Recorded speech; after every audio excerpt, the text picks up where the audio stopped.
All right, let's step into a world that feels like it's woven from moonlight and ritual. Today, we're exploring a relationship that is right at the very heart of Arreqqana philosophy.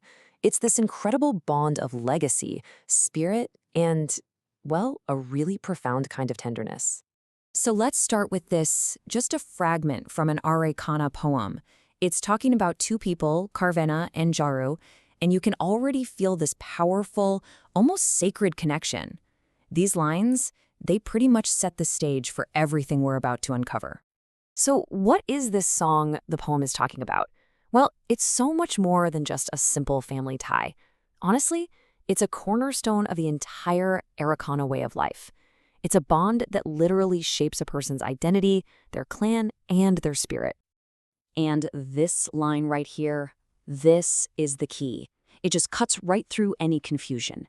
It's not about romance, it is all about devotion, about spiritual guidance, and this idea of singing his heart awake. This is the lens we need to look through for everything else. So that brings us to the big question, right? We've seen it in a poem, but what's the philosophy behind it all? Let's zoom out from the specific story of Karivenna and Jarru and look at the bigger cultural framework that makes their relationship so powerful. To really get this, we have to start with the language and the core metaphor the Arreqqana people use to even talk about it. And this is where this beautiful idea of the second moon comes into play. First up, you've got to know this word, Tiavva. Now, on the surface, it's the Arreqqana word for an aunt. But as you're about to see, it carries so much more weight and meaning than just a simple family label. And on the other side of that relationship, you have the Purezzello. He's not just any nephew, he is the Purezzello to his tia. It's a role that's completely defined by this very special, very unique connection. And here is that central philosophy I was talking about. In Arreqqana thought, the mother is like the sun. She's the source of life, of warmth, of direct nourishment. But the Tiavva, she's the second moon. She doesn't command you with bright light, she reflects. She provides this softer guiding light, teaching through gentle wisdom. Now, this bond isn't just one simple thing. The Arreqqana see it as having three totally distinct but interwoven layers that touch on every single part of a person's life. Let's break them down. First, you've got the spiritual layer. A Tiavva's blessing is considered uniquely powerful because it's this amazing blend of a blood relative's power with the purity of chosen affection. It's a love that isn't required by duty, it's freely and powerfully given. Then there's the social and clan layer. The Tiavva is the one who keeps the deep culture alive. You know, the stories, the rituals, the specific dialects that could easily get lost over time.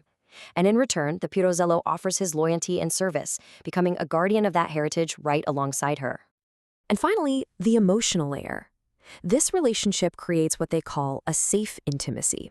It's a place where a young man can actually be vulnerable, where he can ask questions and learn about tenderness without the pressure or judgment he might get from everyone else.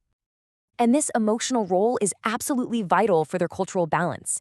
In a society that often pushes men toward Kasorr, which means strength, the Tiavva is the one who teaches Naqiya, or softness. She helps her nephew understand that real strength is actually found in blending the two. Okay, so that's the theory. But how does this beautiful philosophy actually show up in the real world? How does it manifest in the daily lives and sacred ceremonies of the Arreqqana people?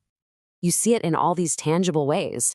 Nephews walk with their tiavvas to the market, not as a chore, but as a symbolic act of guardianship. Tiavvas will craft these protective charms for their nephews, and they'll literally sing their names into prayer during big life events, sealing that bond with love and duty to the clan. This quote from a script describing one of their ritual dances just nails it. It perfectly captures the depth of these practices. What they do together, they aren't just movements. They're prayers. They are invocations of their sacred bond.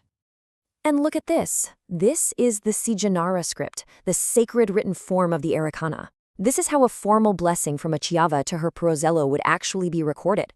It's a visual artifact of their connection, something that's meant to last for generations. The blessing itself has this really clear structure. It starts with a call to the Moon Mother, then it affirms the nephew's own worth and strength, and then it makes a wish for his life to be stable and sacred. And it ends with this beautiful rhythmic chant, hair long, heart strong, life eternal Wa, that turns the words into a kind of protective spell. So, when you bring all these pieces together, the poetry, the philosophy, the rituals, you start to see the ultimate purpose of this extraordinary bond. It's all about weaving the future of the clan.